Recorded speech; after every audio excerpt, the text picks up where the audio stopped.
Well, hi everybody, it's me, Pastor Ashley, and it is so nice to be back after Christmas, back to making episodes for you guys to watch. And today, you guys can do some different things to play along with me and just really get into our Bible story. Do you like Bible stories? I do too. And today I've got just a short one to share with you. And maybe it's a story you've heard before in Sunday school, but maybe it's a story that's brand new for you. Now, we've done this a couple of times before, but sometimes when we listen to Bible stories, it can be really fun to play along and even put on some costumes. Now, maybe you have some different things around the house that you could turn into a Bible Times costume. We have some costumes back at the church for our Trinity Tots preschool classroom, but maybe you have some things around the house that you could use. Tea towels that maybe your mom has in the kitchen, or blankets, even a blanket on your bed or a pillowcase that you can put over your head, or a scarf.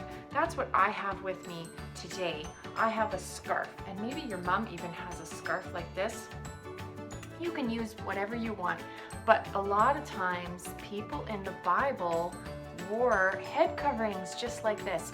So I'm gonna wear this here just for a few minutes. I'm gonna have to take it off later because we've got some other things to do. But I also have a house coat. This is a robe, and people wore lots of robes and clothing that was kind of long and flowy, so you could use a blanket or a tablecloth or towels from the closet. You could use all of those things too. So I'm going to put mine on here. There we go. And now I've got my robe and I've got my head scarf on, and now I'm ready to get into our Bible story because I feel like I could be there and I can use my imagination to think of maybe what things looked like back in Bible times while I listened to this Bible story. So let's get into the Bible story, and then you can come back and see me after.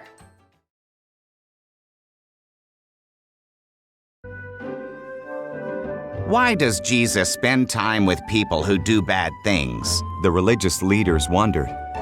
So Jesus told them a story about God's love. This is how it went. A man had 2 sons. The younger son asked for the money he would get when the father died. Heartbroken, the father gave his younger son half of his property. The son moved to a distant country. He wasted all the money. Then a famine came, and he had to feed pigs. He wished he could eat the pigs' food.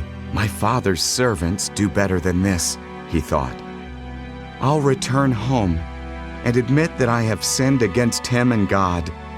Maybe he'll make me one of his servants. The son went home. While he was still far away, his father ran to him and hugged him. I'm not worthy to be your son, he told his father. Bring my son my best robe, the father told his servants. Put a ring on his finger. Roast our fattest calf. My boy was lost, and now he's found. The older son was angry when he heard about the celebration. It's not fair, he complained. I work faithfully and get nothing. He wastes your money and gets a party. All that's mine is yours, the father replied. Your brother was dead. Now he's alive. He was lost. Now he's found. So what can we do but celebrate? So that was a really great story about God's love. We had a father in the story and a son in the story, and the son ran away, and then he came home.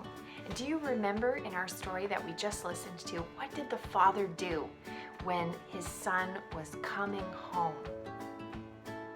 Yeah, he ran towards his father. So it might be a little bit hard for us to run in the costumes that we put on. So maybe it's a good idea for us to take those off now, and you can do that. I'm gonna do that. And I can't really run very well for this video, But I'm gonna run on the spot, and maybe wherever you are, you can run on the spot with me. Or if you're able to, and you wanna take a lap around the living room or wherever it is that you are watching, you can see how fast can you go around, okay? So let's do that. Let's get up and let's run. Run, run, run, run, run, run, run, run.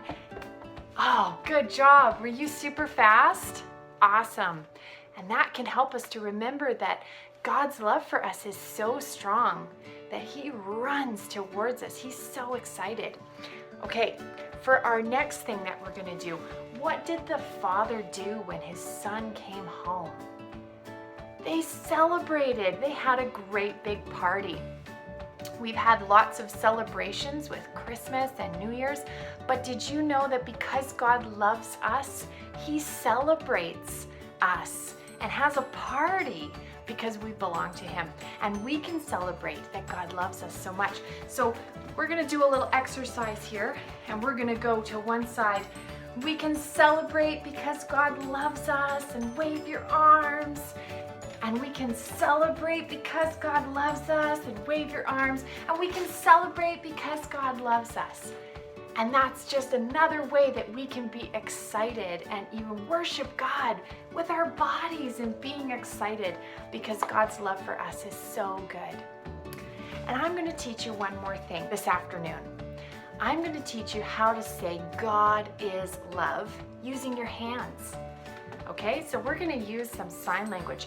But did you know that the words God is love, that's found in the Bible? So it's found in the book of 1 John chapter 4, verse 8. So let's get our Bibles out and let's open them. And we can say together, God is love. The Bible tells us God is love. Our story that we just learned tells us that God is love. He loves us, just like the Father loved the Son in our story. Now I'm going to teach you how to say God is love with your hands. Okay, so the first thing we're going to do is you're going to take your hand, you're going to put it like this, okay? And I'm going to show you. We're going to take your hand and you're going to go trace it down in front of your face like that. And while you do that, you can say the word God, because that's the sign language for the word God. God. Did you do it with me? Let's do it one more time. God. Good job, everybody. Okay, so that's our first sign that we're going to do. God is love.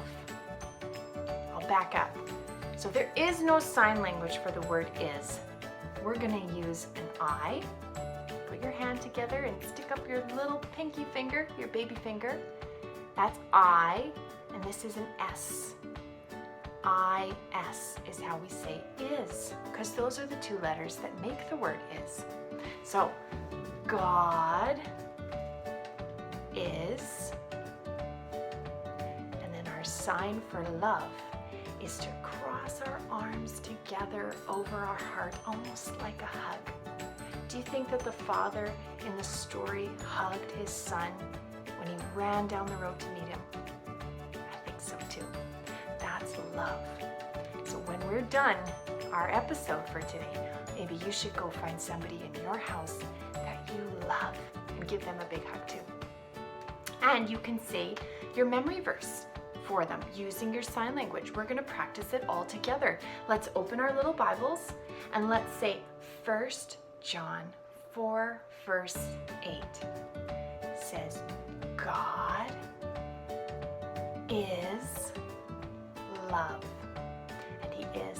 And He loves you very much, Trinity Tots. So why don't you go and show somebody in your house how much you love them, and remember that God loves you. God is love. And I will see you again soon. Bye, everybody.